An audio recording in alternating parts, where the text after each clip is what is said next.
Hola, buenas tardes. ¿Qué tal? A todos, todas, todes. ¿Cómo andan? ¿Cómo están? Espero que estén bien. Dentro de lo que se pueda en esta situación tan particular. Este, bueno, nada, les mando un saludo desde acá, desde mi búnker en Rosario. Eh, Agradecido a la gente de Movilizarte por esta invitación a formar parte de la Bienal. Y vamos a ver cómo sale. Esto inicialmente iba a ser una charla, una especie de conversatorio, pero después nos pareció mejor que sea de esta manera y de hecho la idea de hacer esta charla o esta transmisión es básicamente la de brindarles herramientas a quienes estén interesados, interesadas en el campo del arte más vinculado al sonido. El título de esta charla creo que era algo así como Arte y Diseño Sonoro. No sé si es tan así o si va a ser tan así. Para mí está más vinculado al arte sonoro que al diseño sonoro, diseño de sonido, que es quizás una disciplina muy vinculada hoy en día al cine o a los videojuegos, a las plataformas digitales, a la web, a internet, al arte digital, al arte web, quizás. Este, pero yo estoy más ligado a las artes sonoras, a la música electroacústica. Y entonces, eh, cuando charlamos con la gente de la Bienal, lo que les propuse fue, en este formato obviamente, lo que les propuse fue hacer una especie de recorrido con trabajos propios que más o menos pintaran o ayudaran a, a realizar un recorrido, un paseo, una deriva. Quizás a mí el título de la charla podría ser una deriva, derivas sonoras. Y quizás todo el contenido que subimos a la web eh, para ilustrar esta charla justamente esté tamizado por esta idea de deriva, ¿no? De la idea esta de los situacionistas franceses en los 60s o puntualmente Guy Debord con su teoría de la deriva. Quizás es un poco una idea de juego, una idea más lúdica, de empezar a perder un poco las fronteras de la música, las definiciones, y empezar a meterse en un ámbito un poco más vago, poder decirlo de alguna manera, más menos definido, o buscando otras definiciones, otros límites, ¿no? Otras fronteras, otras legislaciones, llamémosle, y lentamente ir abandonando las, las fronteras de música. Yo lo que hice puntualmente fue subir 10 archivos de audio que van a estar embebidos en una plataforma dentro de la página de Movilizarte. Después va a estar el link circulando y va a estar esta charla embebida también ahí. Entonces básicamente lo que van a tener es información, una especie de instructivo, una guía de escucha, básicamente. Que a mí sinceramente nunca me interesó este formato de guía. Siempre cuando voy a un museo, a un concierto, o veo una película o leo un libro y me da una guía para entender, es como digo, pucha, déjame que me tropiece solo, me choque con mis limitaciones, con mi percepción, que tenga mi conflicto individual, y después si necesito ayuda voy y busco ayuda en eso que me diste en el programa o en este caso en esta guía. Entonces no va a haber una línea temporal fija, tampoco una especie de índice temático, sino que vamos a ir saltando para adelante y para atrás, intentando abordar distintas problemáticas.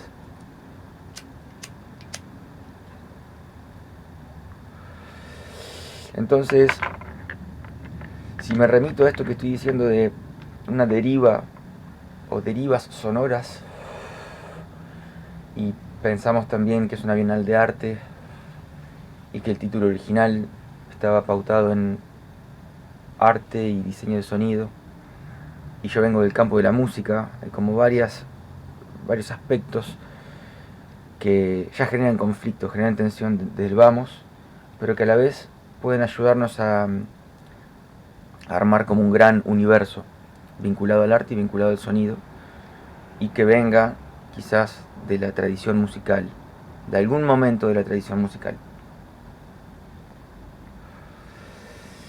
Quizás podríamos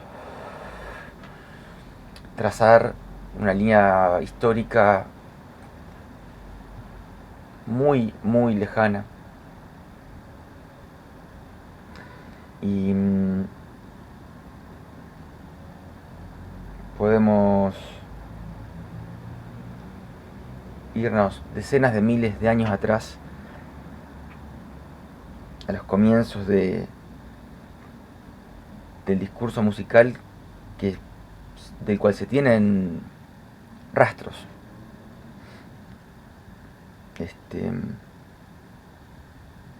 Hace un tiempo, hace unos años, vi un documental que se llama, creo que The Cave of Forgotten Dreams o Broken Dreams, algo así, que es como la cueva de los sueños rotos u olvidados.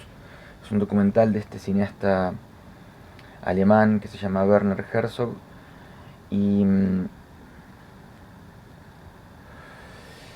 Herzog, con un equipo de filmación muy reducido, tiene acceso a una cueva en Francia, una cueva que quedó como sellada después de un deslizamiento de tierra y piedras, y la descubrió un investigador o un aficionado que estaba paseando por ahí, y cuando los investigadores entran ahí y empiezan a investigar, bueno, descubren obviamente una serie de pinturas rupestres, restos arqueológicos, restos de huesos, osamentas de animales, humanos, etc. Y entre todos esos rastros encuentran fémures de aves. No recuerdo bien si eran de flamencos o algo parecido, cigüeñas, unos fémures tienen como 30 y pico centímetros. Y obviamente los investigadores, con muchísimo cuidado, hacen estudios de carbono de todos los restos y determinan que esas osamentas y esos restos tienen alrededor de 35.000 años. Entre esos huesos de aves encuentran una especie de lo que parecía ser una flauta, un flautín, con perforaciones en el tubo, y el tubo estaba también ahuecado de punta a punta, estaba partido. Entonces esta gente lo que hace es un escaneo 3D, y después hacen con una impresora 3D un modelo con polímeros con la forma exacta de esta flauta, y se lo dan a una persona que ejecuta música antigua, y lo que descubren es que esta flauta tenía un temperamento que se asemeja mucho o era casi igual a lo que hoy en día conocemos como una escala pentatónica o pentafónica, o sea, una escala que en una división de octava tenía 5 sonidos, 5 tonos con una distribución particular, y que son escalas que hoy en día se siguen usando. Entonces obviamente esto generó todo un revuelo en el ambiente musical de los musicólogos, etc., porque quiere decir que la humanidad viene replicando estos modelos hace 35.000 años, ¿sí? Entonces esto tiene una serie de justificaciones físicas acústicas, que obviamente la gente de la física y la acústica, los científicos se dedican a investigar justamente eso, y está vinculado a una teoría de armónicos que con el paso de los siglos y de los milenios evidentemente han ido ratificándose, y que la teoría de los armónicos o la serie de los armónicos, que investiga los múltiplos de frecuencias que le dan coherencia a ciertos sonidos, sobre todo a los espectros y a las notas de una escala, no hace más que justificar esas teorías que con los siglos, con los milenios se han ido puliendo. Otro científico alemán que se llamó Bergmeister ha desarrollado un tratado de armonía. Después otro científico alemán por el 1800, Helmholtz, desarrolló unos resonadores de Helmholtz que lo que hacen es obtener armónicos puros, tonos puros. Entonces todo eso viene a colación de que hay sistemas de organización de alturas. O sea que las notas que se usan en música no vienen acaso, sino que ya vienen siendo desarrolladas, y en base a estos estudios que surgen de estos hallazgos arqueológicos, podemos inferir que hace milenios, decenas de miles de años, que estas notas, esta organización de alturas, vienen siendo puestas en uso. Entonces, fueron pasando los milenios y los siglos, y en Occidente, en Europa,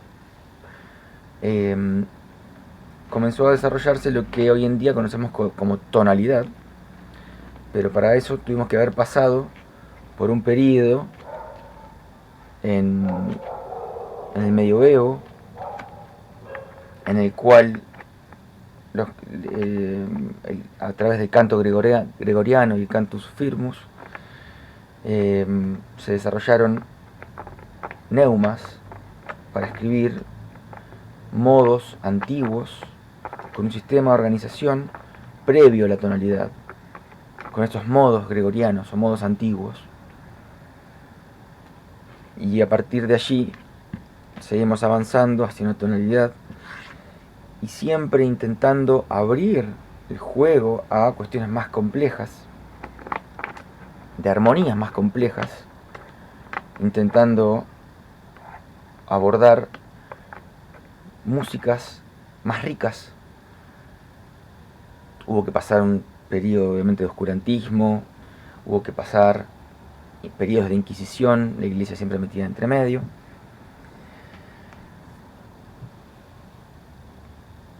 El clasicismo también jugó un papel muy importante, obviamente después del barroco, Bach y compañía.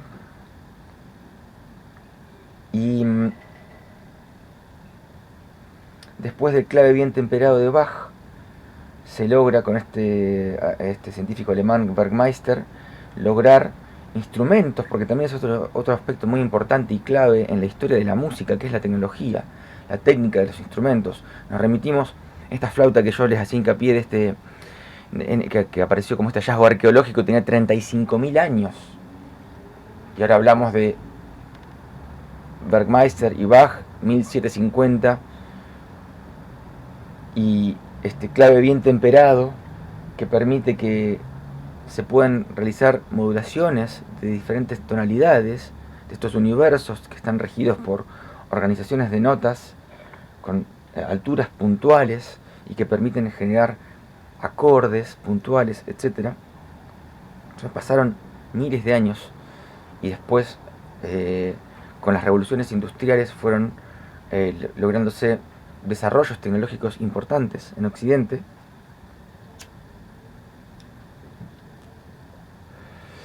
que permitieron a los luthiers crear instrumentos más precisos, más avanzados, entre comillas, en la escala evolutiva, más complejos, y que permitieron obviamente lograr músicas más complejas. Seguimos avanzando en la historia, hacemos un salto cuantitativo, y nos adentramos ya en el siglo... Pasamos el siglo XIX, pasamos el clasicismo, pasamos los romanticismos, impresionismos y llegamos al siglo XX, impresionismos en el siglo XX, pero me interesa destacar la importancia del serialismo, porque el serialismo lo que buscaba es dotar de una igualdad de jerarquía a todas las notas, a todas las frecuencias que conforman las escalas, que conforman nuestras escalas, nuestros modos de trabajar en la música. Entonces, el serialismo lo que logró fue trabajar con las 12 notas de una escala cromática que ahora estaba perfectamente definida.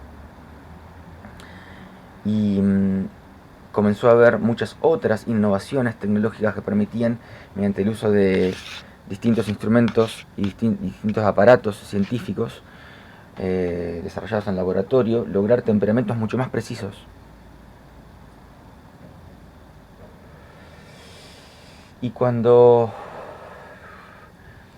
nos adentramos ya en el siglo XX y comienzan los movimientos de ruptura y las vanguardias, primero las vanguardias rusas, después de la Primera Guerra y de la caída del imperio zarista en Rusia, y después de la Segunda Guerra y de la caída del imperio alemán en Europa occidental, siempre comienzan nuevas búsquedas que proponen un derrocamiento, de alguna manera, un abandono de los regímenes totalitarios dentro de la música también, dentro del arte también, dentro de la cultura también.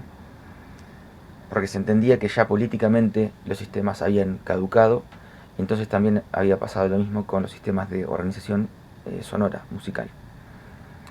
Entonces empiezan a aparecer personajes que habían trabajado mucho en el ámbito de la música, han estudiado mucho en la música y comienzan a investigar con sistemas tecnológicos computacionales que que existían en esa época y que permitían estudiar ya el timbre en sí, el espectro del sonido. Ya estamos hablando de una cuestión mucho más de laboratorio, más quirúrgica quizás. Entonces empieza a haber movimientos en Alemania occidental y Alemania oriental también, pero en Alemania occidental, que empiezan a desarrollar divisiones mucho más pequeñas que la octava, que los 12 sonidos cromáticos que decíamos recién que usaban los serialistas, y empiezan a aparecer microtonos, que quizás es una idea que viene de Oriente, sobre todo la música india, la música carnática en India, los talas trabajan con microtonos, en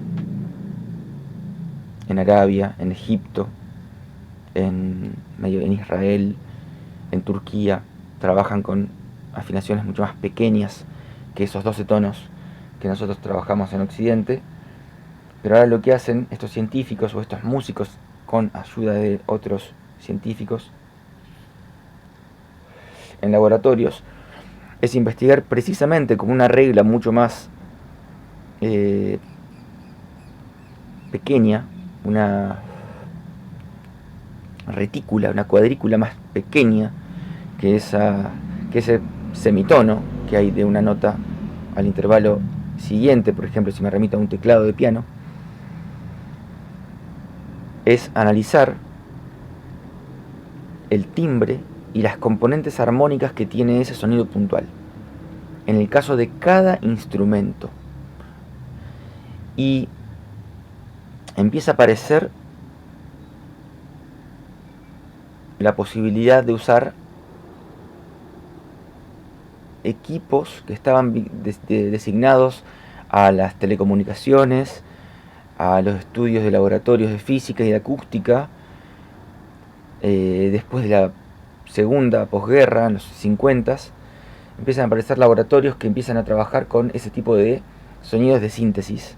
Y entonces lo que hacen es un análisis del timbre del sonido y empiezan a construir, a reconstruir ese sonido, pero como un sonido de síntesis, con osciladores, con generadores de sonidos, de ondas puntuales. Entonces empiezan a trabajar ya con escalas mucho más pequeñas y con cúmulos de notas que permiten reconstruir ese sonido. Paralelamente, hago un salto para atrás, hubo, después de la primer posguerra, un personaje clave en la historia del arte occidental que se llamó Luigi Russolo y que fue colega de Marinetti, creo que era Federico Marinetti, y estuvieron en estos futuristas italianos, y hay un tratado que se llama El arte de los ruidos y habla, creo que en 1920,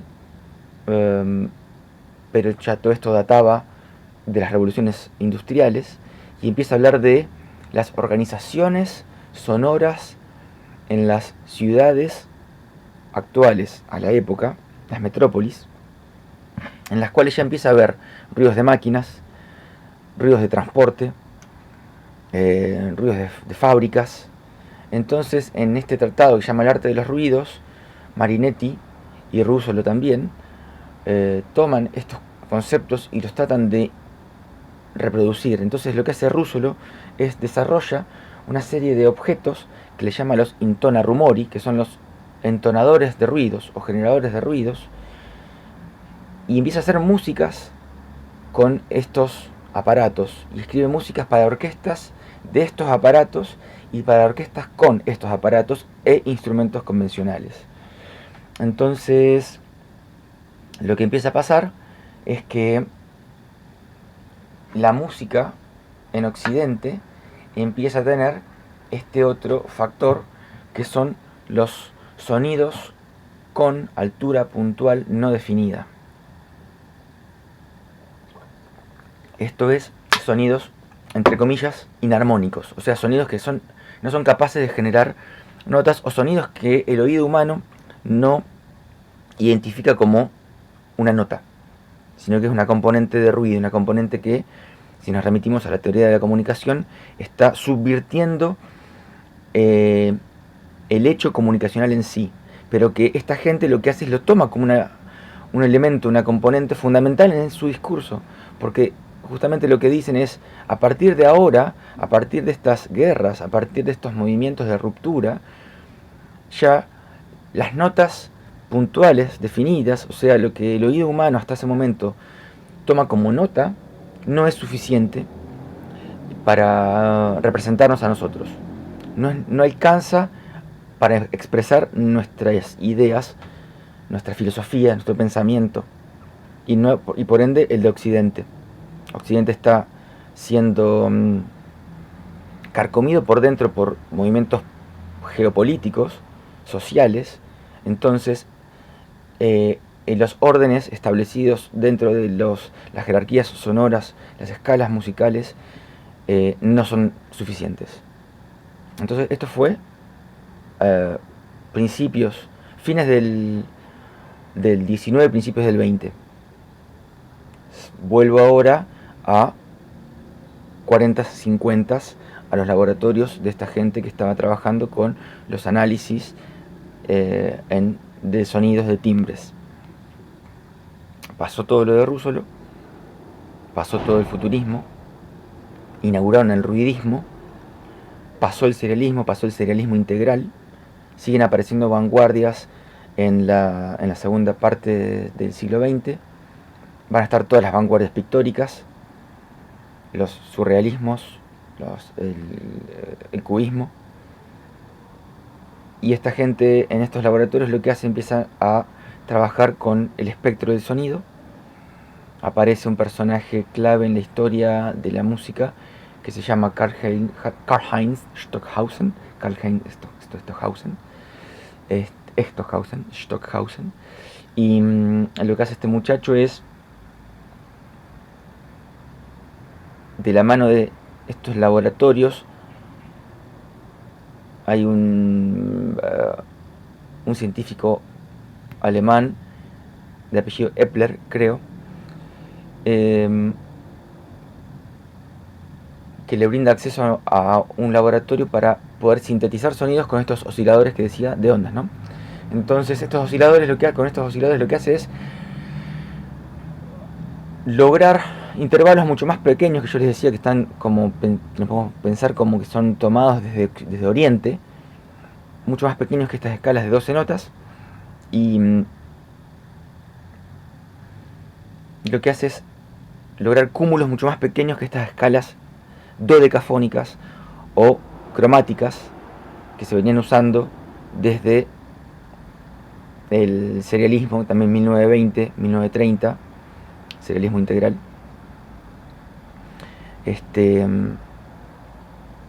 El atonalismo también ya había arrancado en 1900. Arnold Schoenberg escribe Noche Transfigurada, creo que en 1899, creo. Entonces ya estamos fines del 19, dejando la tonalidad. Fíjense que estoy haciendo un ida y vuelta en el tiempo, ya les dije que esto iba a pasar.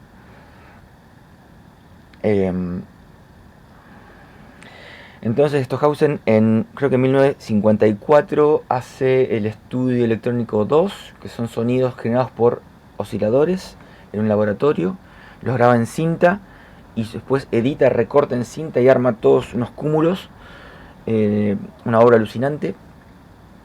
Búsquenla por ahí, estudio electrónico 2, Elektronische Studie 2. Y paralelamente, un personaje griego, de origen griego-francés, porque desarrolló toda su carrera en Francia, creo que nació en Francia, pero de origen griego, un personaje que también estuvo en conflictos armados. Toda esta gente tiene siempre como un trasfondo muy complejo. Un personaje que se llamaba Yanis Xenakis, que creo que fue ingeniero civil, que trabajó con Edgar Varese y Le Corbusier en el pabellón de Bruselas, el pabellón de Philips, muy influenciado por Varese y por Le Corbusier en su pensamiento, muy influenciado por las matemáticas, un genio de las matemáticas, que desarrolló toda una teoría de cálculos estocásticos aplicado a la música. Empezó a hacer cálculos y trabajar en música, compositor también, un tipo muy inquieto, muy capaz. Empezó a hacer partituras a partir de una serie de cálculos, primero en papel, listas sábanas de cálculos, números, ecuaciones complejas, y después volcadas a gráficos muy complejos también, en papeles enormes, y a lograr con gráficas, primero con cálculos matemáticos, después con gráficas, y después todo eso volcado a partitura convencional, unas sonoridades completamente inauditas, desconocidas para la época, porque trabajaba con continuos de masas sonoras y cúmulos muy saturados de espectro, y empezó a trabajar comportamientos matemáticos de la masa sonora muy complejas. Entonces toda esta masa la vuelca a partituras hipercomplejas, primero todas a mano y después a partir de un programa que pudo desarrollar ya en los 60s, con computadoras, asistidas por computadoras, y las empieza a sintetizar en computadoras, pero también lo que hace es trabajar con computadora como un asistente compositivo, composicional, y después sigue volcando todo a partitura. La computadora le tira una lista sábana de números y después el tipo las traduce a partitura. Paralelamente, vuelvo para atrás, de los 60s, del trabajo de Xenakis con computadoras, de los 50 Stockhausen, trabajando con sintetizadores en un laboratorio de física acústica. En el 48, un personaje francés que trabajaba en telecomunicaciones para la radio de Francia, que se llamó Pierre Schaeffer, inventa, así como Stockhausen inventó la música electrónica, hace la primera música sintetizada por osciladores. En el 48 Pierre Schaeffer inventa lo que se llamó, y se llama hoy en día, la música concreta. Y esto es sonidos convencionales de la vida cotidiana, grabados en cinta, y pensados, dispuestos de una manera ligada al discurso musical, a la época. Pensemos siempre discurso musical, no una canción, pero sí una música más ligada al discurso académico, pero ya con sonidos no emitidos o producidos por un instrumento convencional, sino por grabados por él en cinta con micrófonos, en estudio en principio y después también en las afueras, en la calle, y llevados y después a un estudio y editados y recortados y trabajados en cinta y dispuestos en una línea temporal.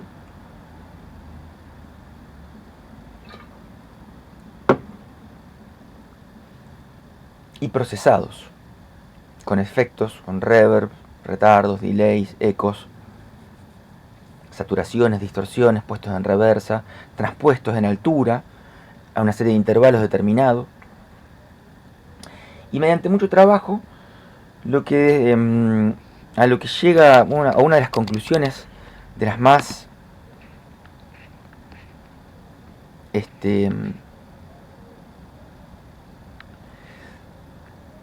relevantes de Pierre Schaeffer, cuando descubre la música concreta porque él dice este sonido es concreto, porque existe en la realidad. Yo lo que hago es, lo grabo en una cinta y con este sonido grabado hago una música.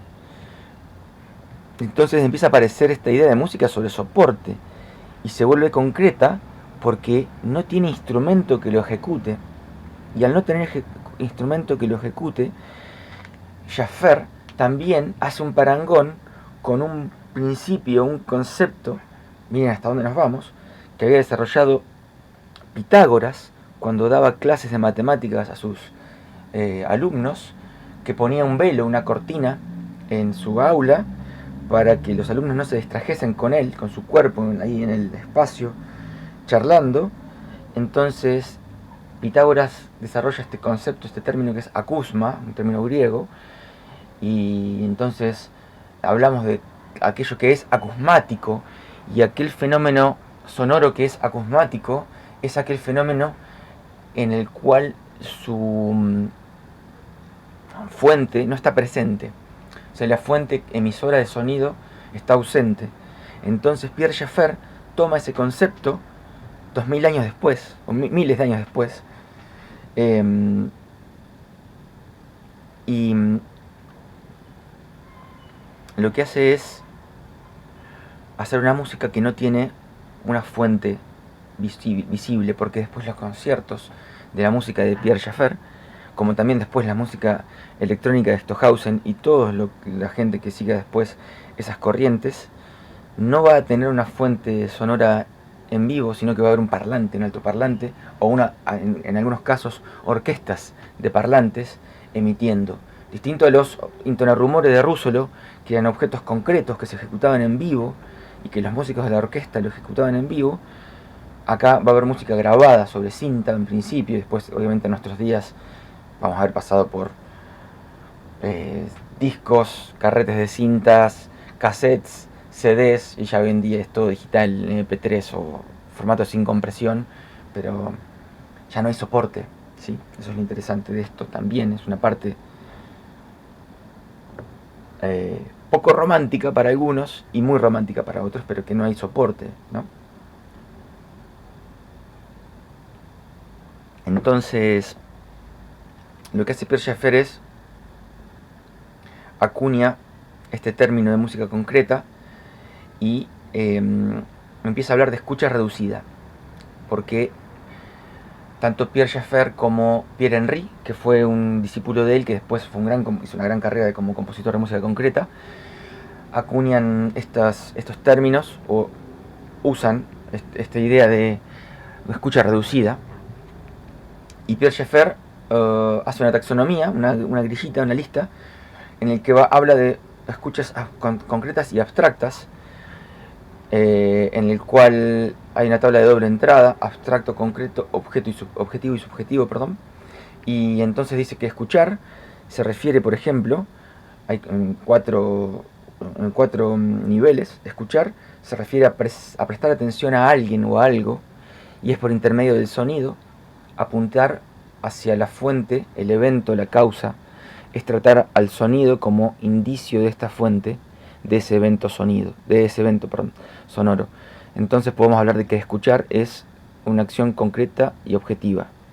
Después habla de oír, que dice que es percibir por el oído, es ser golpeado por los sonidos, es el nivel más bruto, el nivel más elemental de la percepción. Nosotros oímos así, pasivamente, muchas cosas que no buscamos escuchar ni comprender. Entonces habla de que oír pertenece a un nivel concreto y subjetivo. Después habla de entender, y que de acuerdo con su etimología significa manifestar una intención de escucha activa, es elegir entre aquello que oímos lo que nos interesa especialmente para realizar una clasificación de lo que oímos. Entonces habla de que entender es una escucha abstracta y subjetiva. Y finalmente habla de comprender, que es captar un sentido, captar los valores, tratando el sonido como un signo que remite a ese sentido en función de un lenguaje, de un código, de una codificación de algo. Entonces habla de una escucha semántica, y que comprender pertenece al orden de lo abstracto y de lo objetivo. Esas son las 4 escuchas que Schaeffer define en esta escucha reducida, en una escucha intencionada. Y mediante esa definición llega a una definición que tenemos hasta nuestros días, nos acompañan hasta nuestros días, como todo esto que acabo de mencionar, que es el término de objeto sonoro, y que objeto sonoro se refiere a todo fenómeno y evento sonoro percibido como un conjunto, como una entidad coherente, y que es escuchado por medio de una escucha reducida, dirigida independientemente de su origen o significado. El objeto sonoro puede ser definido como el correlato de la escucha reducida. No existe en sí mismo, sino a través de una intención constitutiva específica. Es una unidad de sonido percibida en su materia, su textura inherente, sus propias cualidades y dimensiones perceptivas. ¿Sí? Entonces dice que en un primer acercamiento a la clasificación de los objetos sonoros, Schaeffer propone, a partir de un entrecruzamiento entre duración, teniendo en cuenta su modo de perpetuidad, como un continuo o un discontinuo, en función de una masa del sonido, y masa entendida como la ocupación del campo de las alturas, sonidos graves, agudos, como un criterio de masa que equivale en cierta medida al criterio de tesitura de un sonido de un instrumento, por ejemplo. ¿Sí? Entonces ahí empezamos a tener ya como una clasificación en el que Schaeffer empieza a hablar de criterios de masa, criterios de factura, que hacemos un parangón con la música tradicional, ¿sí?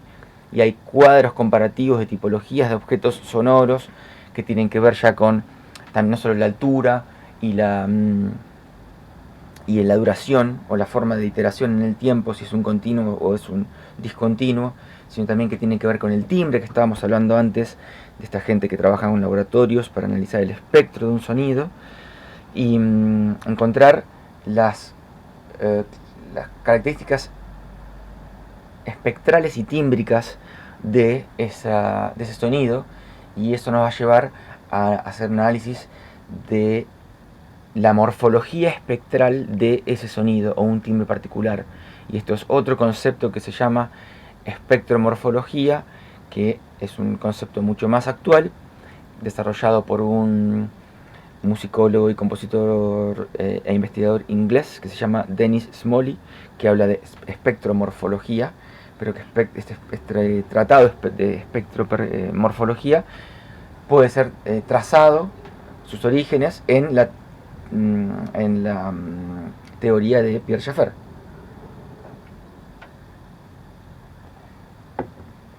Entonces, los criterios de masa en el sonido de Jaffer, si pensamos que todo en el universo humano puede ser plausible de ser grabado y dispuesto en un discurso musical, podemos pensar en desde un sonido puro, generado en un laboratorio, como decíamos, en los 50 arrancó esto, con un sonido puro, un único armónico, una única frecuencia solita, el famoso La 440 que usamos en nuestros días, que hace algún siglo, en vez de 440 fue un La 415, que sería hoy en día un La bemol, porque los instrumentos en esa época no tenían la tecnología necesaria para resistir los materiales, justamente esa tensión, y porque después con distintos tratados en Occidente, en Alemania puntualmente, fueron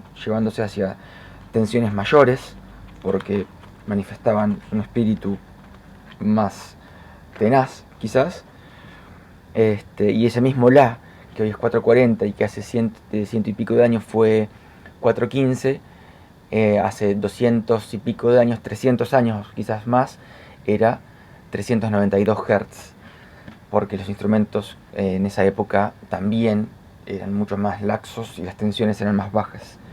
Pero si nos remitimos a una frecuencia puntual, si lo sacamos con un instrumento cualquiera, va a ser un complejo de frecuencias que va a tener esa fundamental, pero el timbre va a ser complejo.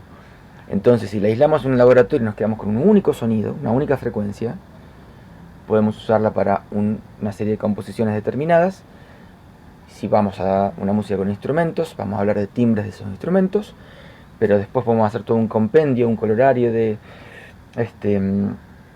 sonidos que podemos ir grabando con un grabador a partir del bueno de Jaffer y compañía, hasta complejos de espectros y masas muy, muy saturados, como un ruido, lo que entendemos como ruido, como cuando, por ejemplo, en la tele que venía por aire hace décadas, se cortaba la señal, la transmisión y quedaba, o la radio, lo mismo, AM, quedaba el ruido, FM también, el ruido blanco o ruido rosa,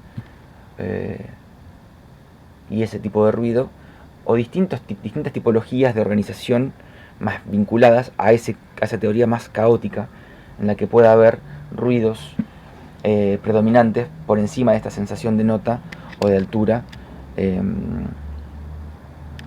de la que hablamos, ¿no? Entonces ya se empieza a entrecruzar. Hablamos de la organización del discurso sonoro, del discurso musical, que puede tener ruido entre medio de esa organización, y hablamos del timbre, del espectro, de los sonidos que participan en esta organización discursiva, ¿sí? Entonces, esta tipología de vinculaciones en nuestros días empieza a ser más compleja, y cuando vamos avanzando en la historia de la música, en la historia del sonido en Occidente, los movimientos de vanguardia y de ruptura van dejando trazas y nos ayudan a comprender la historia política y social de las organizaciones en Occidente, principalmente, porque tengo que hacer un recorte, y porque tenemos que hacer un recorte para poder entendernos como sociedad, y porque nosotros estamos viviendo en Occidente. Hoy en día los fenómenos de globalización son mucho más amplios, mucho más vastos, y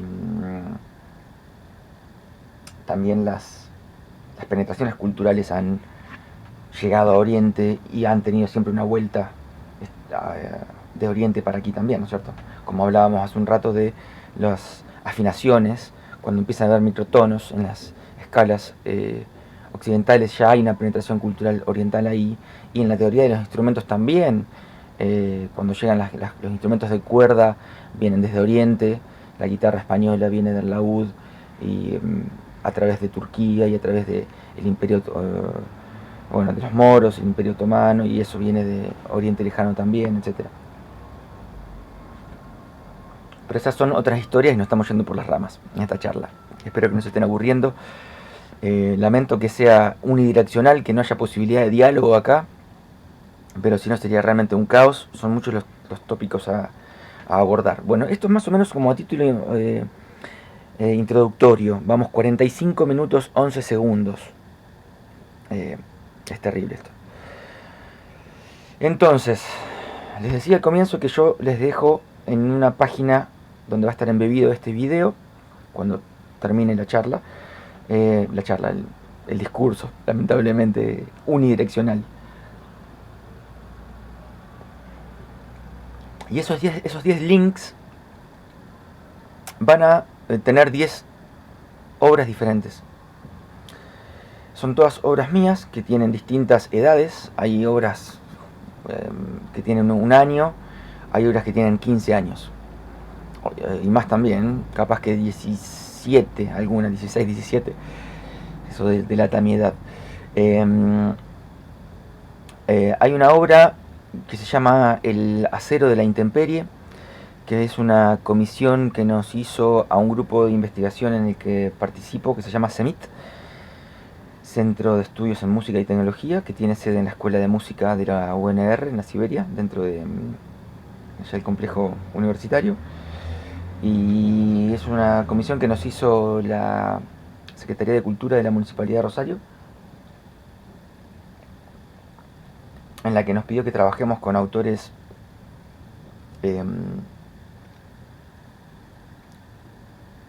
litoraleños, escritores, y elegimos trabajar con textos de Juan Laurentino Ortiz, que fue un escritor entrerriano, y elegimos un libro, un poema libro que tiene como 2000 versos, hermoso, que se llama El Gualeguay. Se los recomiendo mucho, muy bello. Todo lo que la escritura de Juan L. es bellísima. Y cada uno de nosotros somos 6, 7 compositores, elegimos distintos versos de ese poema, y yo me quedé con una frase y con varios versos de él. Y entonces mi idea fue trabajar con una estética que ya tiene varias décadas de existencia y se denomina sound text o text sound, y es básicamente texto sonoro. Y de lo que trata la idea esta es trabajar con hacer música con textos, con la voz hablada. Hay gente que se dedica a hacerlo en vivo.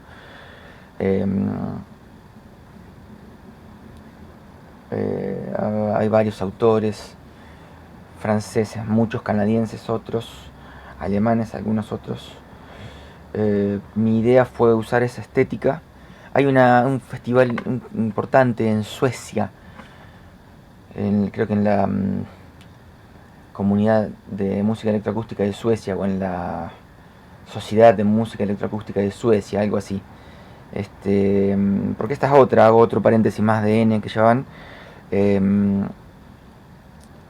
Si tomamos el legado de Pierre Schaeffer, y si tomamos el legado de Stockhausen e hibridamos las dos, si tomamos la síntesis de sonido y la música concreta, en un punto eso dio lugar en Occidente a la música electroacústica, una corriente muy fuerte de música que se hace generalmente en estudio y se reproduce después en festivales o en salas de conciertos, en parlantes, y que muchos trabajan con un híbrido entre música sintetizada, con programas, con sonidos puntuales, como esta gente que trabaja sintetizando un espectro determinado, frecuencia por frecuencia, y le asuma, le agrega o le complementa música con sonidos grabados, ¿sí? Entonces, en este área de convergencia es donde yo me encuentro también cómodo, o trabajo, me desenvuelvo en este área, en la música electroacústica. Y entonces lo que hago es, en esta música puntual en la que les comentaba, el acero de la intemperie, es trabajar con sonidos grabados y algunos sonidos de síntesis. Los sonidos grabados, las hay de varias índoles. El primero va a ser la voz, obviamente, como portadora de sentido, de significado, como articuladora del discurso sonoro y musical, y como generadora de un drama también, porque hay un drama en el texto de Juan L., del autor, hay un drama allí, hay una historia que se cuenta en ese poema, una historia de conquista, de derrotas, de guerras, de muerte, de pueblos originarios defendiéndose del avance del blanco y del río, el Gualeguay, que es ese río que baña esas aguas y que tiene una historia y una mirada velada por el agua y transversal a la historia del tiempo. Y entonces mi abordaje tiene que ver un poco con la palabra, pero después con una poética que me interesa a mí siempre trabajar desde una ruptura en ese relato, que no sea tan lineal y tratar de sonorizar el poema, que sería una cuestión mucho más lineal y que para mí aburrida en un punto, porque ya se agotaría el recurso en un momento, pero sí intentar trabajar, o sea, dejarme impregnar del espíritu del texto del autor.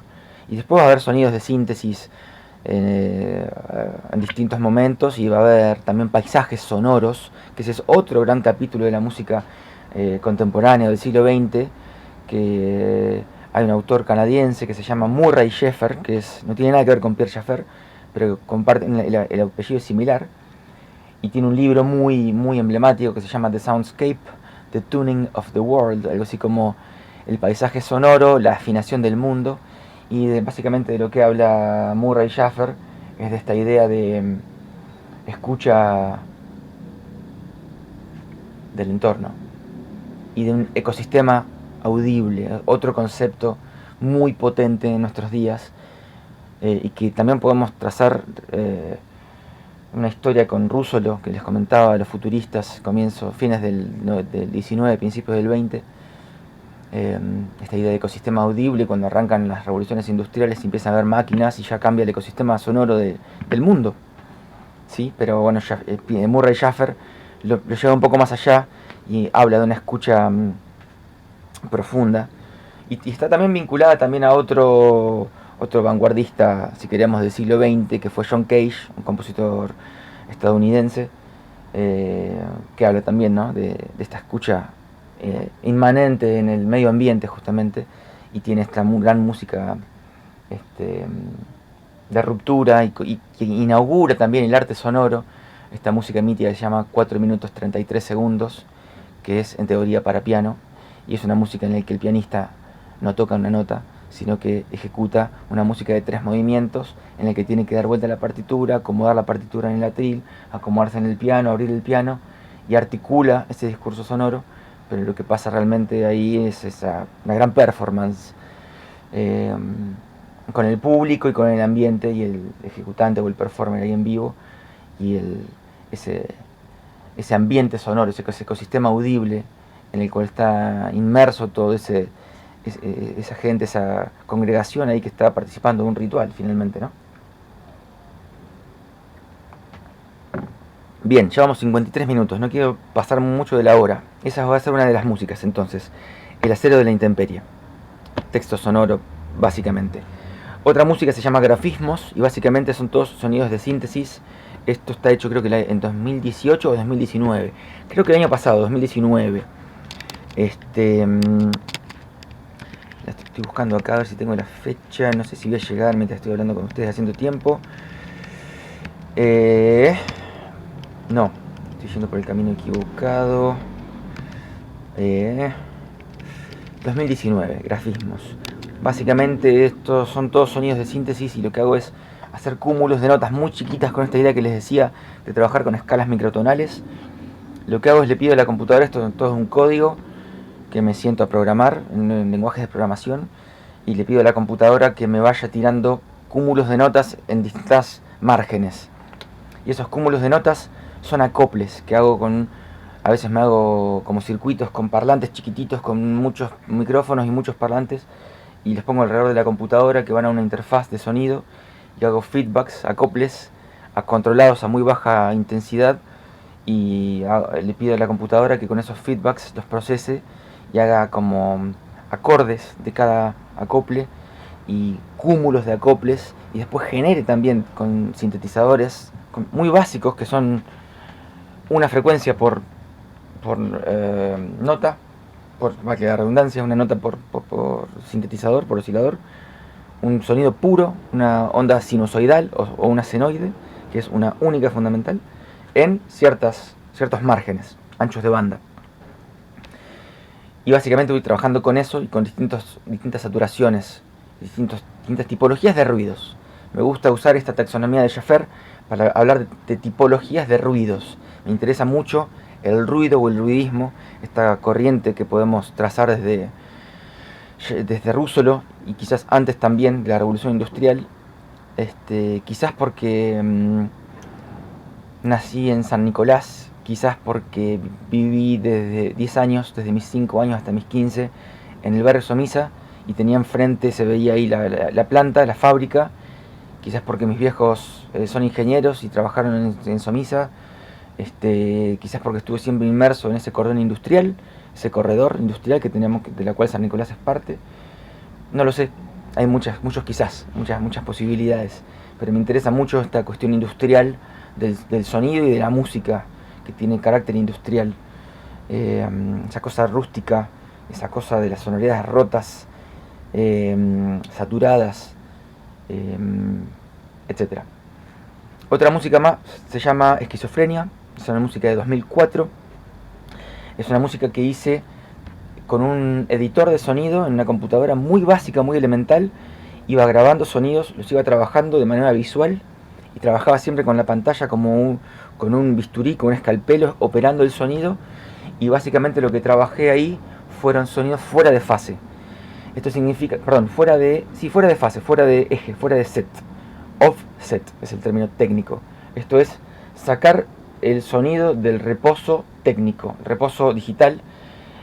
O sea que el parlante al momento de reproducir, en vez de estar en descanso, en el centro, relajado, pensemos que las ondas lo que hacen es básicamente hacer este sonido, esta movilidad. A ver si puedo hacer. Básicamente un sonido puro va a ser algo así, como un ñoqui de una ñ, bien hecho, ¿no? Un periodo. Y va a oscilar, es una oscilación. Cuando tenemos un sonido puro, una única frecuencia, hablamos de un sonido, un sonido periódico. O sea, se repite ese periodo, pero se repite del mismo modo, ¿no? Constante. Y lo que hice yo fue cortar este periodo. Este periodo tiene un eje en este sentido, así, y hablamos de una fase positiva y una fase negativa, ¿sí? Entonces esta onda periódica todo el tiempo está oscilando entre una fase positiva y negativa, como si fuese una onda eléctrica, cualquier tipo de onda, ¿sí? Visual, por ejemplo. Esto es sonido. El parlante, cuando llega el sonido desde que se digitaliza hasta el parlante, pasa por el amplificador, llega a un altoparlante, básicamente lo que hace es, en este eje, emitir esas ondas de presión y expulsar sonido, mover sonido, ¿sí? Entonces esas ondas de presión lo que van a hacer es generar perturbaciones en el aire, pero el parlante tiene que estar estático, quieto, reposando. Entonces se va a mover hacia adelante o hacia atrás de acuerdo a si la fase es positiva o negativa. Lo que hice yo en ese momento fue, lo hago de vuelta así, es, supongan, algo así, desplazar del eje, del centro, esa onda, y después trabajé con sonidos mucho más complejos que sonidos periódicos. Entonces lo que pasaba, lo vuelvo a dibujar, a ver si me sale, yo lo que hacía era cortar este sonido acá, supongan, track, y toda esta parte dejaba de existir, ¿sí? Entonces desde un reposo, el parlante lo que hacía era pegar un salto desde aquí hasta aquí de entrada. Si esto venía siendo reproducido así, tac, acá hacía un golpe.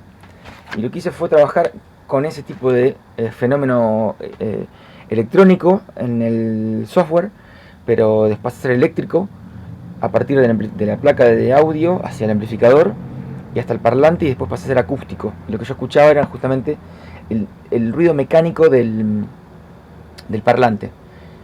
Y básicamente hice un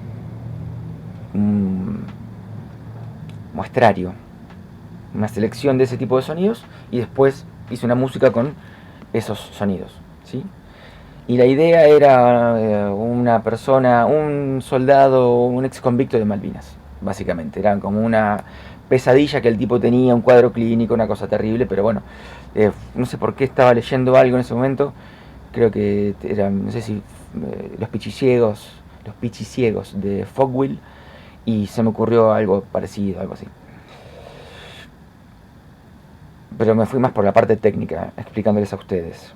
Otra música más es una obra audiovisual, que les dejo ahí en un link, se llama Praxis Lege Pelicae número 5, PLP número 5. Básicamente es una música visual en la que lo que trato de hacer, o traté de hacer, es trabajar con una especie de discurso unívoco, en lo que la música y la imagen hablan lo mismo, dicen lo mismo. Es una música y un video hecho de manera muy analógica. La música está grabada con una guitarra eléctrica y un platillo de percusión, frotado con un arco de contrabajo, y la guitarra hace acoples, y grabé varios sonidos y los fui trabajando con distintas técnicas y con distintas estructuras compositivas, y, y también con articulaciones muy pequeñas. La guitarra estaba dispuesta en una mesa y lo que hacía era, había una máquina que se movía sobre las cuerdas y generaba un sonido, y el video estaba grabado con una cámara común, con un par de luces, y lo que hice fue aislar este, objetos visuales, así como trabajé con objetos sonoros, parafraseando a Jaffer, como les decía antes, esta taxonomía de objetos sonoros. Trabajé con un autor que me gusta mucho, que fue parte de Bauhaus, que fue un ruso que era músico, pero en realidad era artista visual, que se llamó Vasily Kandinsky, y tiene un libro técnico muy bueno, muy recomendable, que se llama Punto y línea sobre el plano, de Vasily Kandinsky. Y lo que hice fue intentar imaginar una posible comunicación audiovisual en la cual imagen y sonido digan lo mismo. Y esto, bueno, está datado desde, no sé, en las vanguardias alemanas y rusas han hecho esto históricamente. Artistas visuales que trabajaban con sonidos cuando empezaron a trabajar con video en los 20s y 30s, y antes también. Un alemán que se llama Oskar Fischinger ha hecho esto muchísimo y lo ha hecho de manera muy virtuosa. Es la verdad increíble. Norman McLaren, otro artista canadiense, también ha hecho eso muchísimo.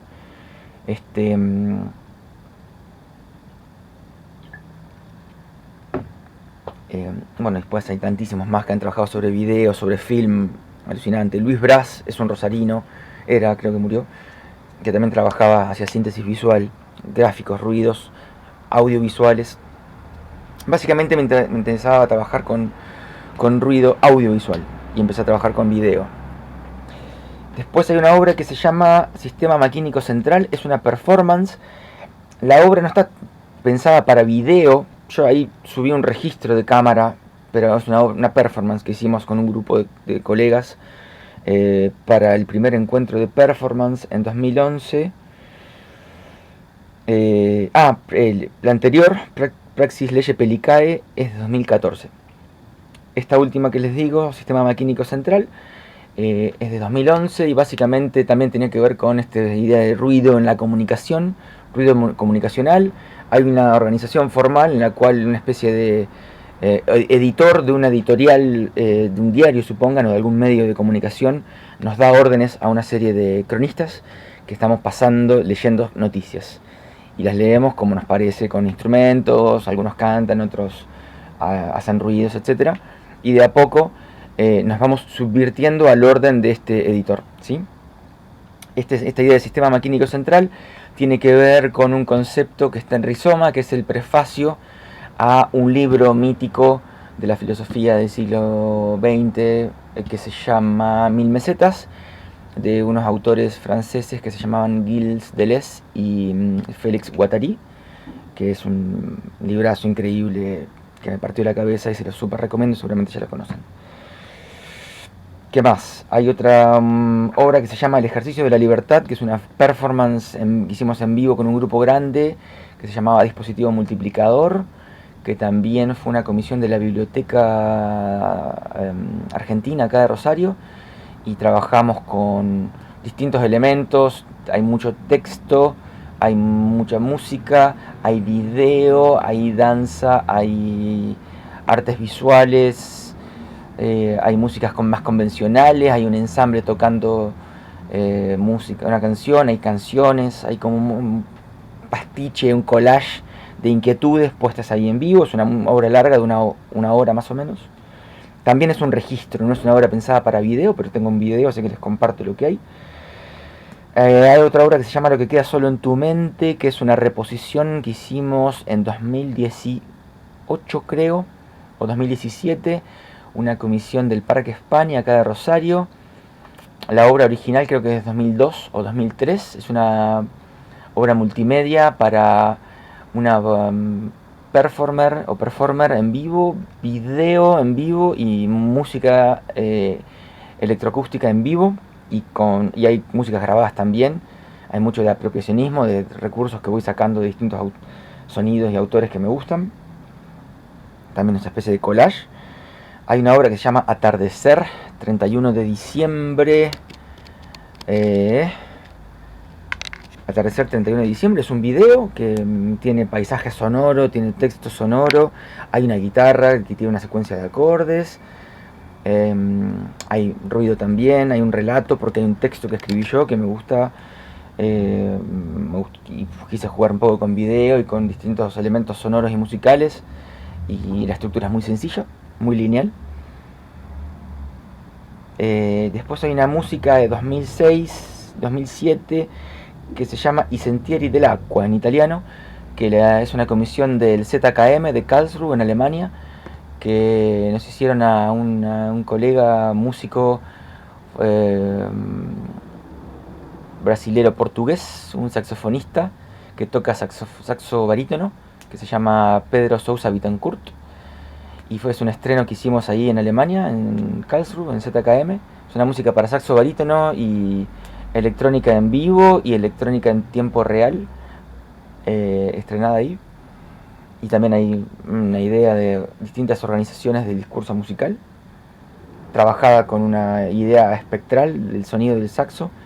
Todos los sonidos están sacados desde el saxo, transcriptos, hechos partitura y después vueltos a interpretar, con posibilidades de técnicas extendidas, multifónicos, como si fuesen una suerte de acorde saturado, raro, microtonal, hecho con un instrumento monofónico que es un instrumento de viento, como el saxo. Y hay un último link que se llama Libertades Controladas, que es una música interactiva que hice en 2005. Está hecha en Irlanda, en el Sonic Arts Research Center, como algo así como Centro de Investigación para las Artes Sonoras. Y es una música para un piano acústico que tiene un sistema mecánico dentro que te permite controlarlo de manera digital. Yo me hice unos guantes con sensores y me hice todo un programa en el que cargué distintas tipologías y organizaciones de notas y saturaciones, espectros, acordes, clusters, que son cúmulos de notas muy cercanas en un piano, cromáticos o diatónicos, y notas, modos, etcétera. Y con estos guantes con sensores, con distintas movilidades, movimientos por donde la mano, del cuerpo, distintos gestos, que no tienen que ver con un gesto pianístico, tocaba el piano. Sin tocar el piano, ¿no? Con sensores en unos guantes. Así que lo que van a ver ahí es... a mí, de joven, hace 20 no, pero casi 16, 15 años, haciendo esa obra que es para piano, con un piano automático, llamémosle, un piano motorizado que se puede controlar vía digital y vía tecnología MIDI. Desde la computadora sale esta información del programa que yo estoy comandando vía unos gestos con las manos, ¿sí? Así que bueno, eso es todo lo que tengo para decirles en esta 1 hora 9 minutos 28 segundos. Un montón de tiempo, 70 minutos. Espero que no se hayan muerto, en el momento que no se hayan cansado ni aburrido muchísimo. Y si les interesa algo, pueden buscar ahí en el video, ir para atrás o para adelante. Y si no les interesa, espero que hayan hecho otra cosa para pasarla bien. Y cualquier cosa me pueden contactar, me buscan por mail, queda un mail por ahí dando vueltas, alexisperepelicia@gmail, Gmail, y me contactan y seguimos la charla, ¿sí? Y pueden ir a venir a este video y a las músicas o a los videos que estén ahí. También están invitados a apagar el monitor, ponerse auriculares para tener una mejor experiencia de escucha, justamente para no estar mirando una pantalla y escuchar un rato de este tipo de experiencias híbridas entre música y arte sonoro, ¿sí? Que tiene un poco un tamiz, como un poco de cada elemento de los que les estuve comentando en esta hora 10, ¿sí? Bueno, les dejo un saludo desde acá a la distancia.